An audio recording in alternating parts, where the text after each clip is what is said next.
Topic है द्विघात समीकरण के मूलों की प्रकृति, nature of roots of a quadratic equation. ठीक है, ये क्या है? द्विघात समीकरण का सामान्य रूप A X square plus B X plus C is equal to 0। और जो द्विघाती सूत्र है वह क्या है? X is equal to minus B plus minus under root B square minus 4ac divided by 2। अब आप ध्यान देंगे, अब जब इस फॉर्मूला का प्रयोग करेंगे, ठीक है, और जब इसका सॉल्यूशन करेंगे, हम हल करेंगे, यहाँ पर एक चीज दिया हुआ है, ठीक है, बी स्क्वायर माइनस 4ac और इसका क्या है? Root under. ठीक है, अब सोचो, कभी कल्पना करो कि यदि इसका जो मान है कुछ भी आ सकता है, आ सकता है कि नहीं? यानी पॉजिटिव नंबर भी आ सकता है, नेगेटिव भी आ सकता है, या जीरो भी आ सकता है। यानी ये जो बी स्क्वायर माइनस 4ac है, रूट अंडर है, अब इसके अंदर में जो डाटा है वह कुछ भी हो सकता है। ठीक है, माइनस में, प्लस में, या जीरो, नेगेटिव पॉजिटिव जीरो कुछ भी हो सकता है, माइनस हो सकता है, जीरो हो सकता है, या फिर प्लस हो सकता है। ठीक है, अब कल्पना करो, सोचो कि इसके अंदर मान लो आ जाए -49, क्या आ जाए? अब बताओ इसका वर्गमूल कितना होगा? इसका वर्गमूल कितना होगा? देखो, यदि 49 रहता है तो उसका वर्गमूल हम लिख देते हैं प्लस माइनस 7। ठीक है, लेकिन क्या -49 का वर्गमूल बता सकते हैं? नहीं बता सकते। ठीक है, यानी इस प्रकार का जो संख्या है उसे इमेजिनरी नंबर कहते हैं। क्या कहते हैं? इमेजिनरी नंबर, काल्पनिक संख्या कहते हैं। अभी तक हम लोग 10 तक केवल रियल नंबर पढ़े हैं। क्या पढ़े हैं? रियल नंबर अर्थात वास्तविक संख्या पढ़े। पढ़े कि नहीं पढ़े? और वास्तविक में हम लोग जितना भी प्रकार का संख्या पढ़ते हैं सब इसके अंतर्गत में आ जाते हैं। अगली कक्षा में जब आप जाएंगे वहां पर आप एक और प्रकार का संख्या पढ़ेंगे जिसे इमेजिनरी नंबर, काल्पनिक संख्या कहते हैं। ठीक है, और काल्पनिक संख्या होता क्या है? रूट के अंदर में कैसा पूर्णांक रहेगा? नेगेटिव, ऋणात्मक पूर्णांक रहेगा, और इसका वर्गमूल हम लोग नहीं निकाल सकते। इसका वर्गमूल नहीं निकाल सकते। अब ये काल्पनिक है, वास्तविक में संख्या ये है ही नहीं। ठीक है, जब वास्तविक में संख्या है ही नहीं तो क्या हम इसका वर्गमूल निकाल सकेंगे? नहीं निकाल सकेंगे। अर्थात कहने का मतलब है कि यदि B square minus 4ac, B square minus 4ac, इसका वैल्यू यदि निगेटिव में आ जाए, क्या आ जाएगा? नेगेटिव में, यानी बी स्क्वायर माइनस 4ac इसका वैल्यू क्या हो जाएगा? 0 से कम। 0 से कम का मतलब माइनस में आ जाए, तो इसका मतलब क्या हुआ? यह एक प्रकार का कैसा संख्या है? काल्पनिक संख्या है। कैसा संख्या है? काल्पनिक संख्या है, इमेजिनरी नंबर है, और उसको हम लोग हल नहीं कर सकते। ठीक है, याद रखना, यदि इसका वैल्यू 0 से कम हो जाए तो इस प्रकार के समीकरण का मूल हम नहीं निकाल सके। निकाल सकेंगे क्या? जब यहाँ पर हमको कोई डाटा मिलेगा ही नहीं, इसको आगे कैसे सॉल्व करेंगे? नहीं कर सकते हैं। तो इस प्रकार का समीकरण में इसका हल करना संभव नहीं है। दूसरा चीज, बी स्क्वायर माइनस 4ac, मान लो कुछ ऐसा समीकरण हो जिसमें बी स्क्वायर माइनस 4ac इसका वैल्यू 0 के बराबर हो जाए, क्या आ जाएगा? अर्थात जब ये 0 हो जाएगा, ये पूरा कितना? 0।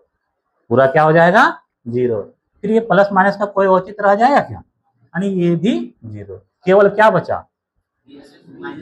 Minus B by 2a। ठीक है, प्लस माइनस वाला बचा नहीं, केवल माइनस बी बाय 2a बचा। अब बताओ उस समीकरण के कितना हल, कितना मूल? उसका भी 2 होगा, और वह दोनों मूल क्या होगा?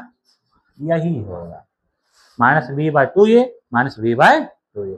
अर्थात जब बी स्क्वायर माइनस 4ac इसका वैल्यू किसके बराबर हो जाएगा? 0 के बराबर, उस समीकरण के जो दोनों मूल होंगे वे दोनों आपस में बराबर होंगे। दोनों आपस में क्या होंगे? बराबर। और तीसरा, जब बी स्क्वायर माइनस 4ac ये क्या होगा? 0 से बड़ा। 0 से बड़ा का मतलब कोई भी धनात्मक संख्या, कोई भी धनात्मक पूर्णांक हो तो ऐसी स्थिति में इसका हम लोग वर्गमूल निकाल सकते हैं, और जब वर्गमूल निकाल सकते हैं अर्थात इसको हल कर सकते हैं। ठीक है, और हल जब कर सकते हैं इसके 2 मूल निकलेंगे, और वो दोनों मूल क्या होंगे? अलग अलग होगा। क्या होगा? अलग अलग। इस प्रकार से ये जो दिया हुआ है बी स्क्वायर माइनस 4ac, यह हमें बता रहा है कि इस द्विघात समीकरण का हल होगा या नहीं होगा, यही निर्धारित कर रहा है। यदि इसका मान 0 से कम हो गया तो बता दिया कि इसको हल नहीं कर सकेंगे, 0 के बराबर हो गया तो ये बता रहा है कि इसका 2 मूल होगा और दोनों आपस में बराबर होगा। ये 0 से बड़ा हो गया इसका 2 मूल होगा और दोनों अलग अलग होगा। तो मूलों के बारे में, इसका जो रूट्स है, रूट्स के बारे में हमें कौन बता रहा है? यही बी स्क्वायर माइनस 4ac, ठीक है। यानी ये बता रहा है किसके बारे में? इसके मूल की प्रकृति के बारे में। इसीलिए इसे बी स्क्वायर माइनस 4ac को द्विघात समीकरण का विवेचक कहते हैं। क्या कहते हैं इसको? विवेचक, या इसका एक और नाम है विविक्त कर। क्या इसका नाम है? विविक्त कर। इंग्लिश में इसको डिस्क्रिमिनेंट कहते हैं।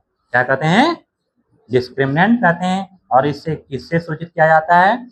डी से सूचित किया जाता है। किससे सूचित करते हैं इसे? डी से। अर्थात यही बी स्क्वायर माइनस 4ac है, ये हमें मूलों की प्रकृति के बारे में बताता है, ठीक है। और इसके आधार पर हम क्या कह सकते हैं बताओ? इसके आधार पर हम कह सकते हैं कि यदि कोई द्विघात समीकरण में minus B plus minus under root B square minus 4ac divided by 2a हो, तो यदि क्या होगा? बी स्क्वायर माइनस 4ac ये 0 से छोटा हो, 0 से छोटा हो, तो इसके मूलों का अस्तित्व नहीं होगा। अर्थात इस प्रकार के द्विघात समीकरण को हम हल नहीं कर सकते। दूसरा, यदि B square minus 4ac is equal to कितना हो जाए? 0 हो जाए, तो इसको क्या कर सकते हैं? हल कर सकते हैं, ठीक है, हल कर सकते हैं। और दोनों मूल क्या होगा? समान होगा, दोनों मूल समान होगा, ठीक है।